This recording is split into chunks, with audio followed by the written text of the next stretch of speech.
Assalamualaikum warahmatullahi wabarakatuh. Sidang Mahkamah Internasional ICJ mengenai status dan konsekuensi hukum pendudukan Israel atas Palestina telah berlangsung. Pada 19 Februari 2024, ICJ membuka sidang dengar pendapat di Den Haag, Belanda. Perwakilan dari 53 negara, termasuk Indonesia, menyampaikan pendapat dan pernyataan lisan mengenai isu ini. Hari ini, Jumat 23 Februari 2024, apa yang terjadi di sidang Mahkamah Internasional ICJ? Simak setelah yang satu ini.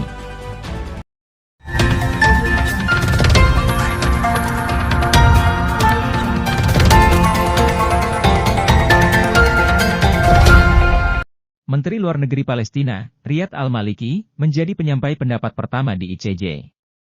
Sementara Israel tidak mengutus perwakilannya ke persidangan, namun mereka telah mengirimkan observasi tertulis kepada panel hakim ICJ. Amerika Serikat AS, sekutu Israel, juga turut ambil bagian dalam pemberian pernyataan lisan.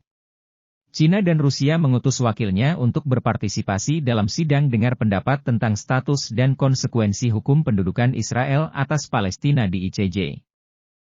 Hari ini, 23 Februari 2024, Menteri Luar Negeri Indonesia, Retno Marsudi, akan menyampaikan pernyataan lisan di depan Mahkamah Internasional di Den Haag. Sidang ini merupakan tindak lanjut dari permintaan Advisory Opinion Majelis Umum PBB. Negara-negara lain juga akan memberikan argumen mengenai konsekuensi hukum pendudukan Israel di tepi barat, Yerusalem Timur, dan Gaza.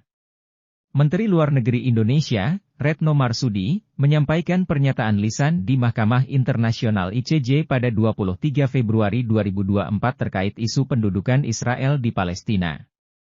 Berikut beberapa poin yang disampaikan oleh Menlu Retno. Tidak ada negosiasi dengan todongan senjata. Menlu Retno menegaskan bahwa Israel tidak pernah tertarik melakukan negosiasi dengan Palestina untuk perdamaian yang adil dan permanen. Menurutnya, negosiasi dengan seseorang yang menodongkan senjata ke kepala kita, bukanlah negosiasi sama sekali. Pendudukan Israel adalah ilegal. Retno bersama perwakilan dari 51 negara lainnya dan 3 organisasi internasional menyampaikan pernyataan lisan dalam proses pembentukan Advisory Opinion atau nasihat hukum tentang konsekuensi pendudukan Israel di Palestina. Menurutnya, pengadilan harus menyatakan bahwa pendudukan Israel secara keseluruhan adalah ilegal. Oleh karena itu, situasi ilegal ini harus diakhiri. Israel harus menghentikan tindakan ilegal. Retno menekankan bahwa Israel harus menghentikan sepenuhnya semua tindakan dan kebijakan yang melanggar hukum di wilayah pendudukan Palestina. Penarikan pasukan Israel tidak boleh dilakukan dengan prasyarat atau tunduk pada negosiasi apapun. Israel harus mundur sekarang. Komunitas internasional tidak boleh membiarkan manipulasi hukum. Retno menambahkan bahwa proses hukum di ICJ ini merupakan mosi yang menjadi perhatian global, dan tidak boleh diabaikan oleh Israel. Semua negara tidak boleh mengakui situasi ilegal yang timbul dari pendudukan Israel. Sejak 1967, Israel telah menduduki tepi barat dan Yerusalem Timur, yang sebelumnya berada di bawah kuasa Yordania.